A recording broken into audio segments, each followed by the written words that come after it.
Ethan Carter was a powerful billionaire who owned tall buildings, busy factories, and long roads of business. Yet on this quiet morning, he felt smaller than ever as he walked slowly into the old cemetery with white flowers in his hands, his black coat moving softly in the cold air. His eyes fixed on the stone that carried his daughter Lily's name, the name that still made his heart ache even after so many years. And as he stopped in front of the grave, memories rushed into his mind like waves. Memories of Lily laughing in the garden, Lily holding his hand when she was scared, Lily telling him not to work too much and to smile more. And for a moment, his strong face broke as tears filled his eyes because no money in the world could bring her back. And just as he bent down to place the flowers on the grave, he heard a sound that did not belong in this silent place. A deep and broken cry that carried pain and fear, not the quiet tears of someone remembering, but the heavy crying of someone losing hope. And Ethan slowly turned his head toward the sound, his heart beating faster with each step of curiosity and worry. And near another grave, he saw a janitor sitting on the ground, his clothes dusty, his shoes worn, his shoulders shaking as he cried. And beside him sat a small child holding tightly to the man's arm, as if afraid the world might take him away too.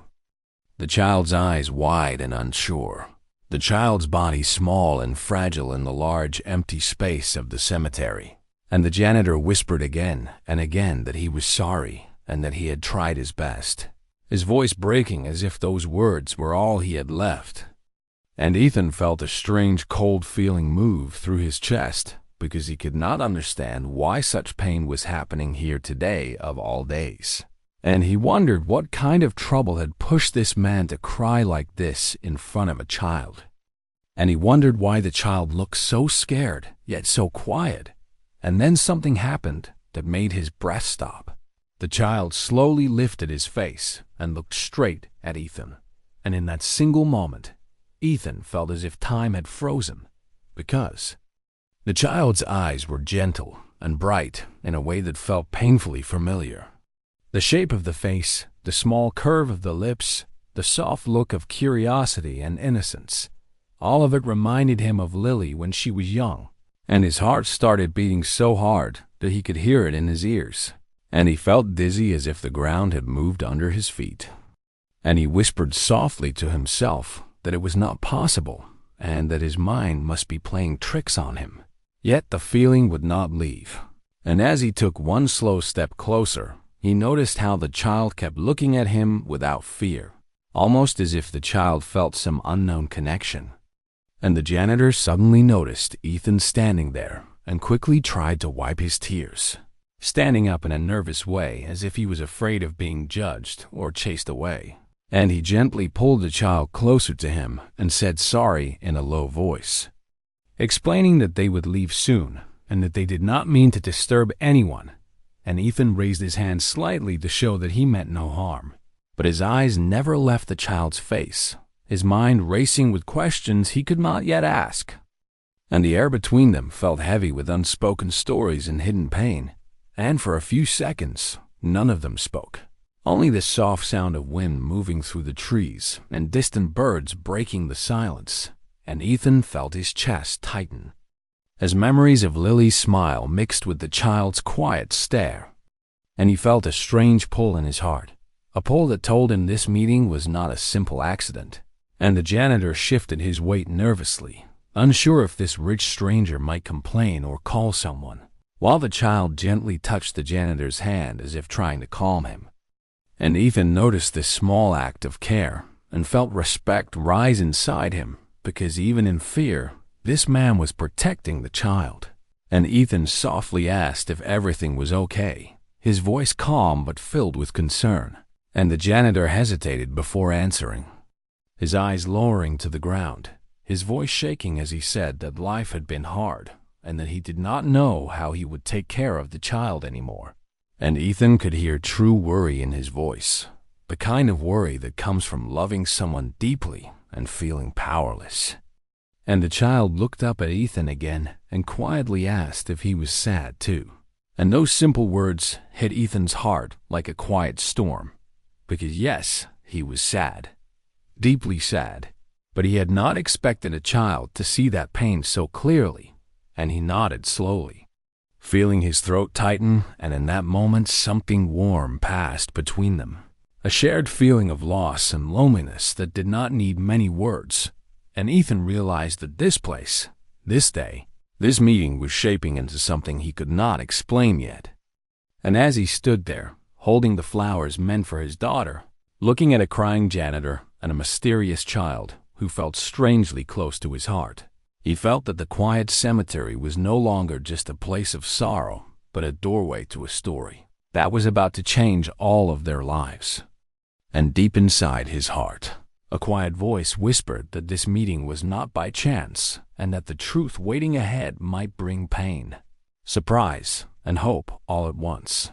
And as the wind moved gently around them and the shadows shifted across the graves, Ethan felt his heart open to a new question that he was not ready to answer yet. Who was this child, and why did this child feel like a piece of his lost world coming back to him?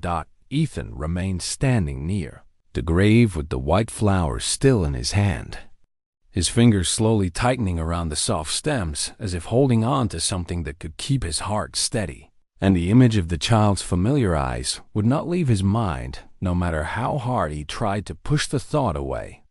And the quiet air around them felt heavy with questions that no one yet dared to ask.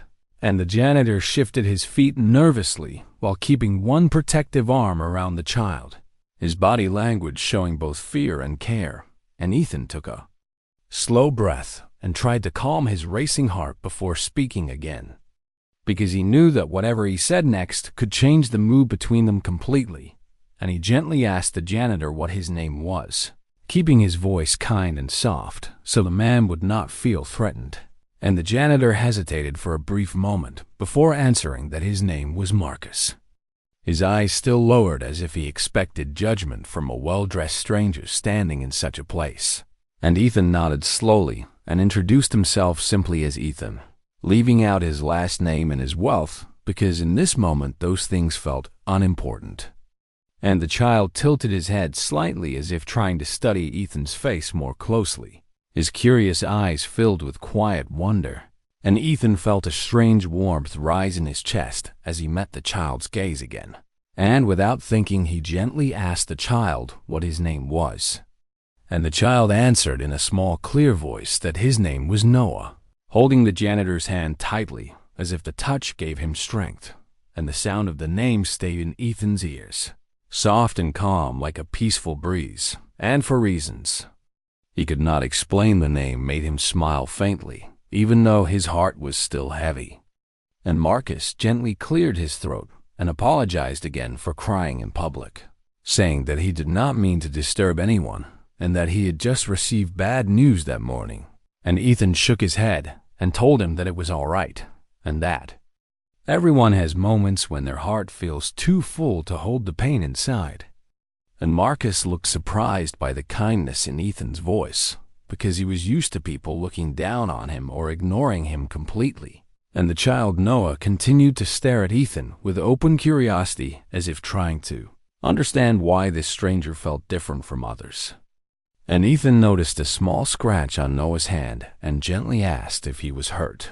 And Noah shook his head and said he was fine, and that he got it while helping Marcus clean old leaves near the gate. And that small answer made Ethan smile again, because it showed the child's caring nature. And Marcus smiled weakly as well, and said that Noah always wanted to help even when he was tired. And Ethan felt a deep respect grow inside him, because he could see the bond between them was strong and honest.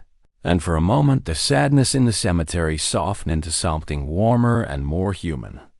And Ethan slowly asked Marcus why he was so upset today, unsure if the man would feel comfortable sharing his troubles with a stranger.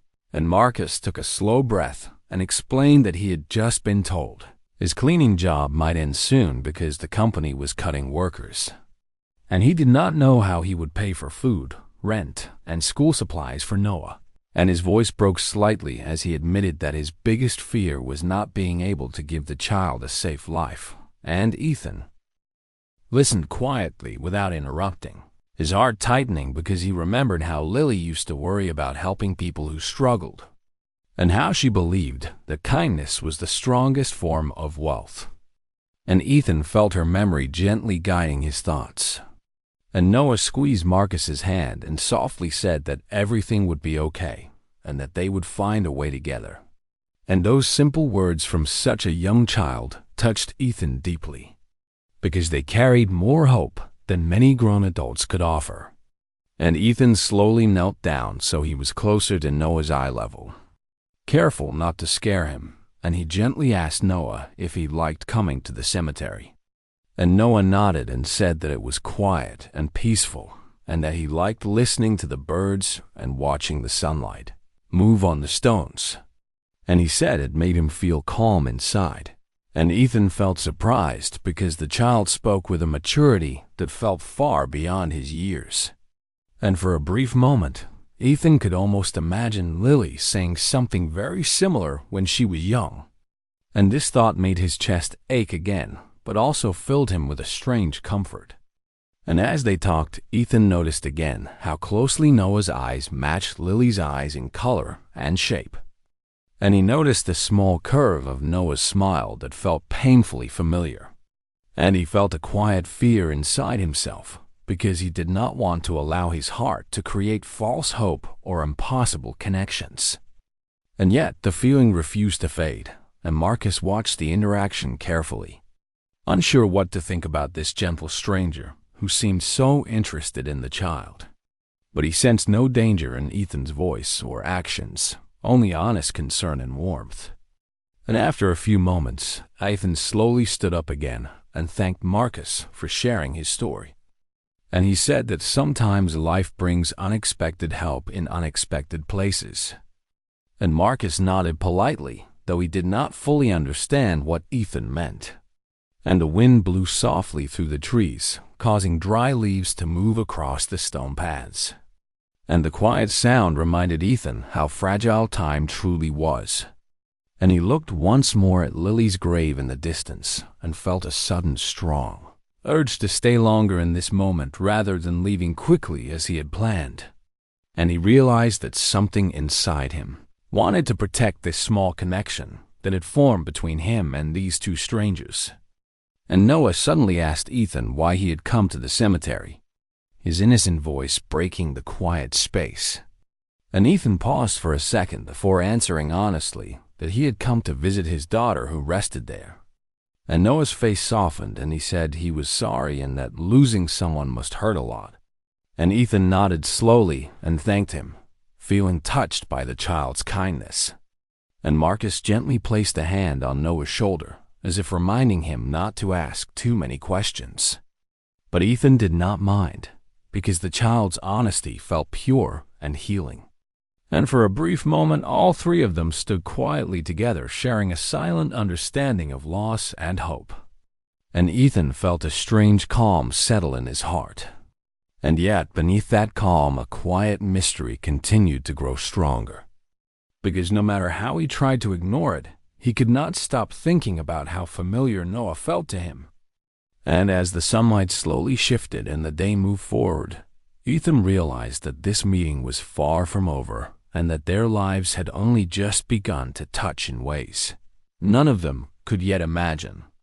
And deep inside his heart, a small spark of curiosity and hidden fear whispered that the truth behind this child might one day change everything he believed about his past, his daughter, and himself. Ethan could not stop thinking about Noah even after he slowly walked away from the cemetery that day. And as he sat inside his quiet car, watching the long road stretch ahead of him, his mind kept returning to the child's gentle eyes and calm voice. And every small detail replayed in his thoughts like a soft echo that refused to fade. And he tried to tell himself that many children could look similar, and that grief often made the heart imagine things that were not real. Yet no matter how hard he tried to push the feeling away, it stayed deep inside him like a quiet question waiting for an answer. And when he finally reached his large empty mansion, the silence inside the house felt heavier than usual. and the tall walls and shining floors reminded him of how lonely his life had become since Lily passed away. And he slowly placed the unused flowers in a glass vase near her photo and stared at her smiling face for a long time, whispering softly that he had seen a child today who reminded him of her. And the thought brought both comfort and confusion. And that night, Ethan could not sleep well because his dreams kept mixing Lily's laughter with Noah's soft voice. And he woke up several times feeling restless and unsettled.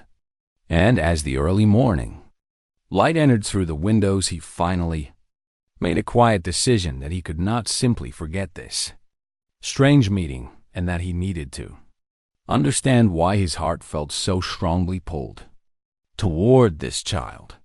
And after breakfast, he called his trusted assistant, Daniel, and asked him to quietly look into basic public records about a child named Noah who might live near the cemetery, careful not to alarm anyone or make the request seem suspicious.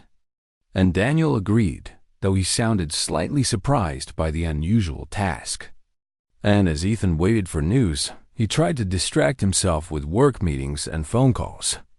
But his focus was weak, and his thoughts kept drifting back to the cemetery scene. The janitor's tired face, the child's small hand holding tightly for comfort, and the soft hope in Noah's eyes, and Ethan felt a growing need to help them, even if only in a small way, because their struggle reminded him that true wealth meant little if it could not bring comfort to others. And later that afternoon, Daniel called with limited information, saying that the child Noah was registered through a small local shelter and was currently under the care of a guardian named Marcus, who worked cleaning jobs around the city, and no family information was listed for the child. And this answer made Ethan's heart beat slightly faster because it confirmed that Noah truly had no known parents in the system. And though the information was simple, it deepened the mystery instead of solving it. And Ethan thanked Daniel and told him not to dig deeper for now, wanting to move carefully and respectfully. And as evening approached, Ethan decided to return to the cemetery again the next day, hoping to meet Marcus and Noah once more. And he told himself that this time he would simply talk and offer help without making the situation uncomfortable. And that night he slept a little better, knowing he had a plan. And the next morning the sky was bright and clear as Ethan drove back toward the cemetery, with a quiet sense of purpose in his heart. And when he arrived, he walked slowly along the familiar path and soon spotted Marcus sweeping fallen leaves near a bench while Noah sat nearby drawing shapes in the dirt with a small stick. And the simple, peaceful image warmed Ethan's heart. And Marcus looked up and recognized him quickly, his face showing mild surprise, but also relief, as if seeing a friendly face. And Noah smiled gently when he saw Ethan and gave a small wave. And that small gesture made Ethan's chest feel warm again. And Ethan greeted them kindly and asked if he could sit for a moment. And Marcus agreed and rested his broom against a tree. And Noah moved closer to Ethan and proudly showed him the shapes he had drawn, explaining that they were birds flying over a river. And Ethan praised his drawing sincerely and encouraged his creativity. And Marcus smiled quietly, seeing Noah's happiness. And after a few moments, Ethan carefully asked Marcus if he had ever known anything about Noah's birth family. And Marcus shook his head and explained that the shelter had very little information and that Noah had been left there as a baby with no note or record. And Marcus admitted that sometimes he wondered about Noah's past, but that what mattered most to him was giving the child love and safety in the present. And Ethan respected this answer deeply because it showed true fatherly care even without blood connection. And yet Ethan felt his curiosity grow stronger because the missing details made his own quiet questions louder. And Noah suddenly asked Ethan if he had children. And Ethan paused briefly before answering that he had a daughter who lived in his heart, even though she was no longer alive. And Noah gently touched Ethan's hand and said that she must have been very kind if Ethan loved her so much. And those words almost brought tears to Ethan's eyes because they felt comforting and wise beyond the child's age.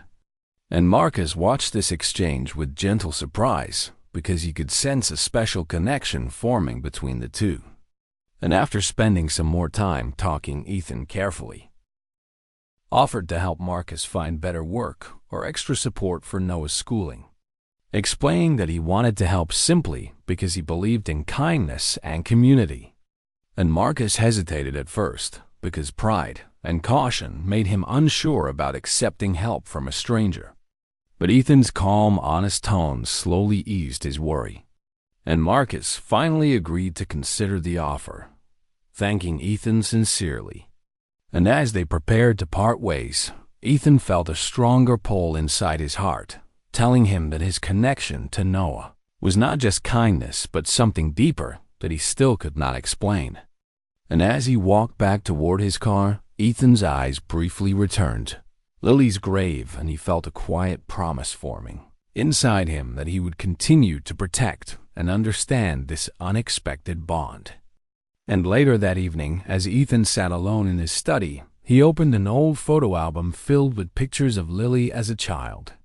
And as he slowly turned the pages, his breath caught because certain expressions in the photos looked so similar to Noah's gentle smile and calm gaze. And the comparison made his heart race and his hands tremble slightly. And he told himself again not to jump to conclusions. Yet deep down, a quiet voice whispered that some truths find their way back even after many years of silence. And Ethan realized that his life had begun shifting in a direction he had never expected, guided by a child's innocent eyes and a janitor's honest love. And though he did not yet understand the full meaning of this connection, he felt ready to follow it wherever it might lead. Because sometimes the greatest answers arrive quietly through the smallest unexpected moments. Ethan could no longer ignore the growing questions in his heart. After comparing Lily's childhood photos with Noah's gentle expressions, and even though he tried to calm his mind with logic and reason, the feeling that something deeper connected them only grew stronger with each passing day. And he knew that guessing and imagining would only bring more confusion. So he decided that the only way to find peace was to search carefully for the truth, not with anger or pressure, but with patience and respect for everyone involved. And early the next morning, he called his assistant Daniel again and quietly asked him to find any hospital records connected to Lily's last days, and any unusual reports from the time of her accident and pregnancy, making sure the request stayed private and respectful. And Daniel promised to look into it discreetly. And as Ethan waited for answers, he kept himself busy with meetings and paperwork, though his heart was not fully present. And every small pause in the day brought Noah's face back into his thoughts like a gentle reminder of the mystery unfolding. And 2 days later, Daniel arrived at Ethan's office with a serious expression on his face, holding a thin folder that looked far too small to carry such heavy truth. And Daniel explained that most hospital records were normal, but one detail stood out. Lily had given birth shortly before her accident, and the baby was recorded as being transferred for special care due to a reported medical issue. Yet there was no follow-up record confirming what happened to the baby afterward. And this missing information sent a quiet shock through Ethan's body because he had been told at the time that both Lily and the baby were lost. And he trusted the hospital without question because grief had clouded his ability to ask deeper questions. And now this small gap in the records felt like a door opening to a truth he was not emotionally prepared to face. And Ethan thanked Daniel and asked him to carefully locate the doctor who signed the report, wanting to speak directly and gently rather than creating fear or legal pressure. And Daniel nodded and left to arrange the meeting. And that evening, Ethan sat alone in his living room staring at Lily's photo, his heart filled with a mixture of fear, hope, guilt, and quiet longing. Because the idea that Lily's child might still be alive filled him with overwhelming emotion. And he whispered softly that he was sorry for not asking more questions back then, and promised that he would now seek the truth with honesty and care. And the next afternoon, Daniel informed Ethan that the doctor had agreed to meet privately after work hours. And Ethan felt his hands shake slightly as he prepared himself emotionally for whatever answer might come. And when he arrived at the small clinic, the doctor was an older man with tired eyes and nervous hands. And he welcomed Ethan politely, though his posture showed clear discomfort. And they sat across from each other in a quiet office with dim lighting and the smell of old paper and medicine in the air. And Ethan calmly explained why he had come and gently asked about the missing hospital record from 6 years ago. And at first the doctor avoided eye contact and gave unclear answers, saying that many records were lost or misfiled over time. But Ethan remained patient and kind, explaining that he only wanted the truth for peace of heart, not for blame. And slowly the doctor's resistance weakened as guilt showed on his face. And after a long silence, the doctor finally admitted that there had been a serious mistake made. During a busy emergency night when multiple babies were transferred and paperwork was rushed. And Lily's baby had been wrongly labeled and sent to a temporary care program connected with a shelter system. And due to staff changes and poor communication, the error was never corrected. And the doctor confessed that he had realized the mistake later, but was too afraid of losing his job and facing punishment. So he remained silent, believing the baby would be safe in the system. And as these words settled into the air, Ethan felt his chest tighten and tears filled his eyes because the truth he had quietly feared and hoped for was now standing clearly in front of him. And he asked softly if the baby survived, and the doctor nodded slowly and confirmed that the child had been healthy and adopted by a guardian within the shelter network. And Ethan felt his heart nearly burst with emotion because it meant Lily's child was alive. And suddenly Noah's face appeared clearly in his mind and everything began to connect. The age, the hospital location, the familiar eyes, the gentle nature. And Ethan felt his hands tremble as he whispered the child's name out loud. And the doctor looked confused but listened as Ethan explained his recent meeting with Marcus and Noah at the cemetery. And the doctor quietly admitted that the timeline matched and that it was very possible Noah was Lily's child. And hearing this confirmation brought a mix of joy, pain, and regret crashing into Ethan all at once, because he had unknowingly lived 6 years, believing his family line had ended when in truth love had continued quietly elsewhere. And Ethan thanked the doctor for his honesty and encouraged him to correct the records properly to bring closure and responsibility.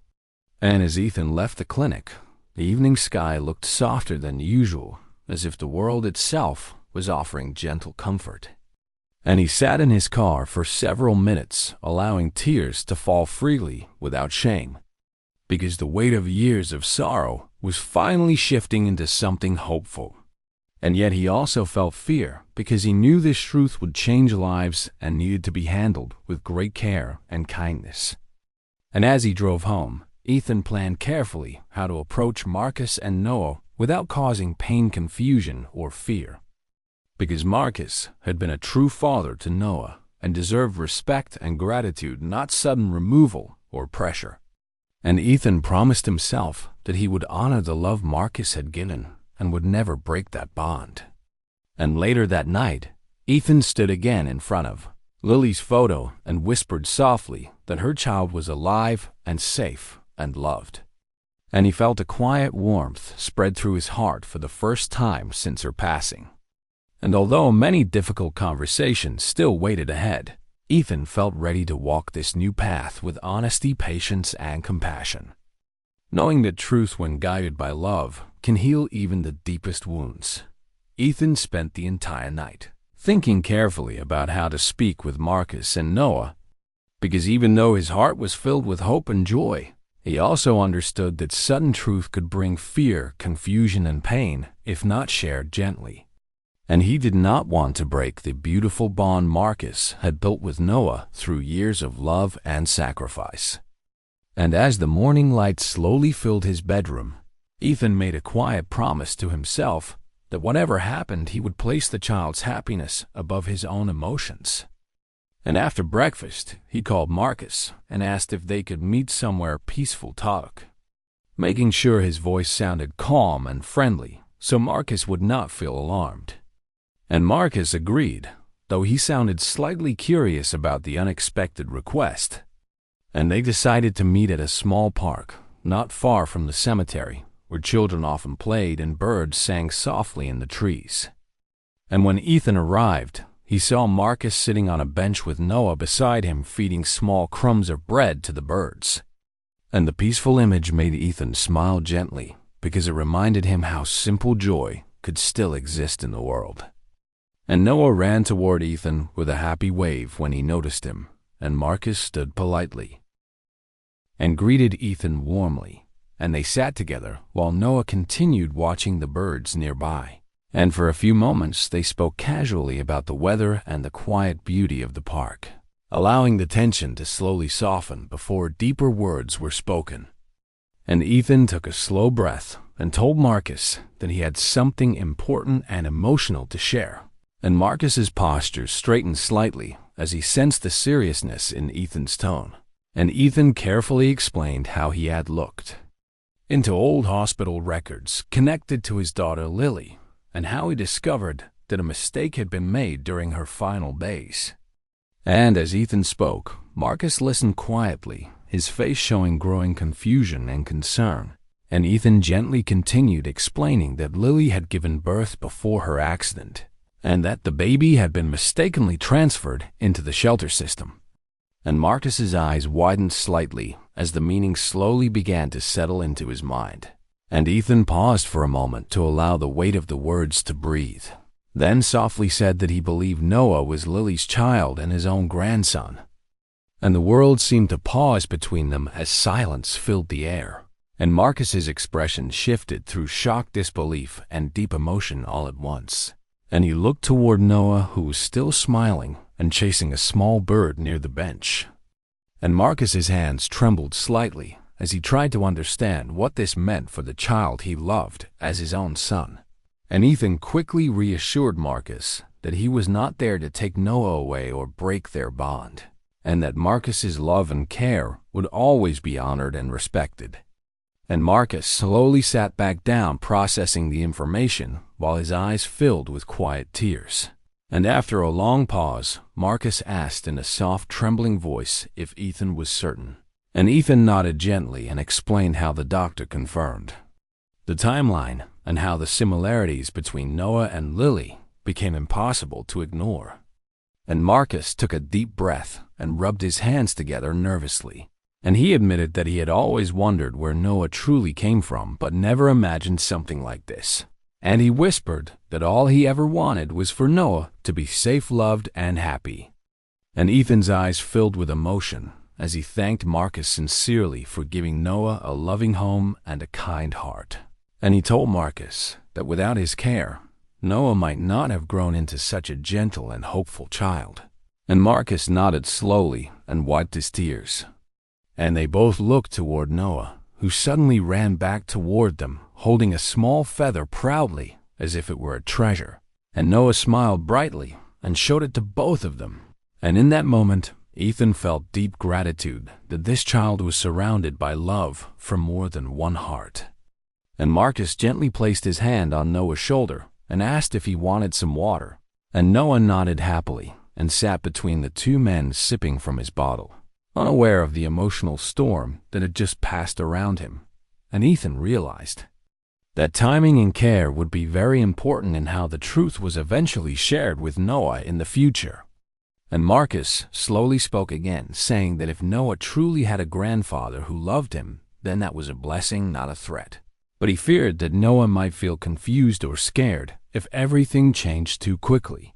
And Ethan agreed completely, and promised that any steps forward would be slow, gentle, and focused on Noah's comfort and happiness.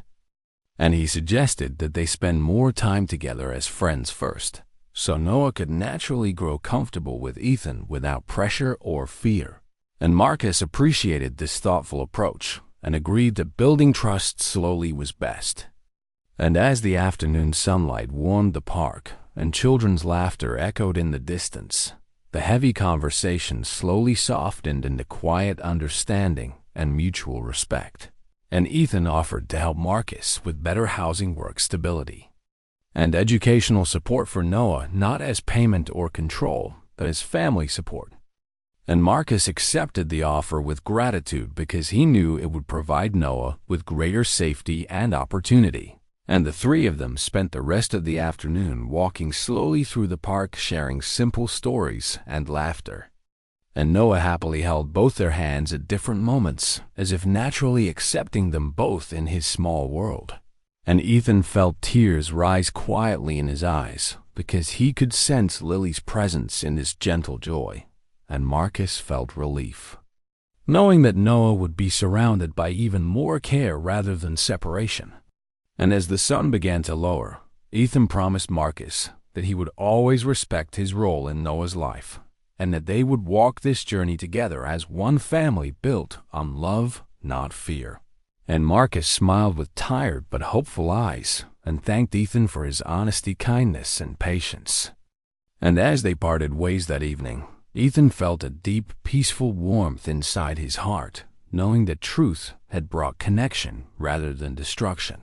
And though many challenges still waited ahead, he felt confident that love and respect would guide every step forward. The weeks that followed brought gentle changes into all of their lives. Not loud or sudden, but slow and steady, like a soft river shaping the land over time. And Ethan made sure to keep his promise to Marcus by allowing every step forward to feel natural and safe for Noah.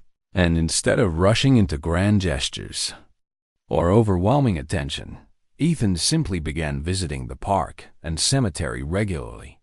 Sometimes bringing simple snacks or small storybooks, sometimes just sitting and talking quietly. And Noah slowly grew more comfortable around him, laughing more freely and asking curious questions about the world. And Ethan found joy in answering those questions with patience and warmth, realizing that these small moments mattered more than any big gift could. And Marcus watched these interactions with cautious but growing trust, seeing that Ethan truly cared about Noah's happiness rather than control or pride. And as days passed, Ethan invited Marcus and Noah to visit his home for the first time, making sure the invitation sounded friendly rather than formal so Noah would not feel nervous. And when they arrived, Noah's eyes widened with wonder at the large garden and tall trees surrounding the mansion. And instead of feeling intimidated, he felt excited, as if entering a new world filled with adventure. And Ethan intentionally avoided showing off luxury and instead focused on simple pleasures like walking through the garden, feeding fish in a small pond, and reading picture books in the sunlight near the windows. And Noah laughed joyfully, chasing butterflies and asking endless questions about every flower and stone. And Marcus relaxed, seeing that Noah felt safe and happy rather than overwhelmed. And the mansion that once felt cold and empty slowly began to feel warm and alive, with gentle footsteps and childlike laughter echoing through its halls. And Ethan noticed how the walls no longer felt heavy with loneliness, but instead carried new hope and purpose. And one afternoon, Ethan showed Noah a small photo album filled with pictures of Lily when she was a child. And he explained gently that she had been very kind and loved nature just like Noah did. And Noah studied the photos carefully and smiled softly, saying that she looked kind and that her smile felt familiar somehow. And Ethan felt tears rise quietly, but he kept his voice calm and warm, telling Noah that love stays alive through memories and kindness. And Marcus watched this moment with deep emotion because he could see a beautiful invisible bond forming without pressure or fear. And Ethan continued helping Marcus improve their living situation by arranging better job opportunities and stable housing nearby so they could remain close and comfortable. And Marcus felt deep gratitude not only for the support but for the respect Ethan showed toward his role as Noah's father figure. And their relationship slowly shifted from strangers to trusted partners in caring for the child's future. And Noah enjoyed spending time with both of them equally, feeling safe and loved in different ways. And sometimes Noah would hold Marcus's hand tightly while waving excitedly at Ethan from a distance. And sometimes he would run toward Ethan first, while calling out his name happily. And these small moments brought quiet joy to both men. And as trust continued to grow, Ethan carefully began preparing for the day when Noah might learn the deeper truth about his family, discussing gently with Marcus how and when to share such information in a way that would not bring fear or confusion. And they agreed that Noah's emotional readiness mattered more than any timeline. And until then, they would simply allow love and stability to guide the child's world. And one peaceful evening, the three of them returned to the cemetery together, not in sadness but in quiet gratitude. And Noah placed a small wildflower near Lily's grave after. Ethan explained that this was a place of special memory and respect. And Noah closed his eyes and whispered a small wish for happiness and peace. And Ethan felt his heart fill with warmth and healing, as if a gentle circle of love had finally closed. And Marcus placed a comforting hand on Ethan's shoulder, silently acknowledging the emotional meaning of the moment. And as the sun slowly set, casting golden light across the stones and trees, Ethan realized that grief had slowly transformed into hope through patience, kindness, and trust. And though the pain of loss would never fully disappear, it had softened into something meaningful and alive again. And later that night, as Noah slept peacefully during their visit, Ethan sat quietly nearby, listening to the soft rhythm of the child's breathing.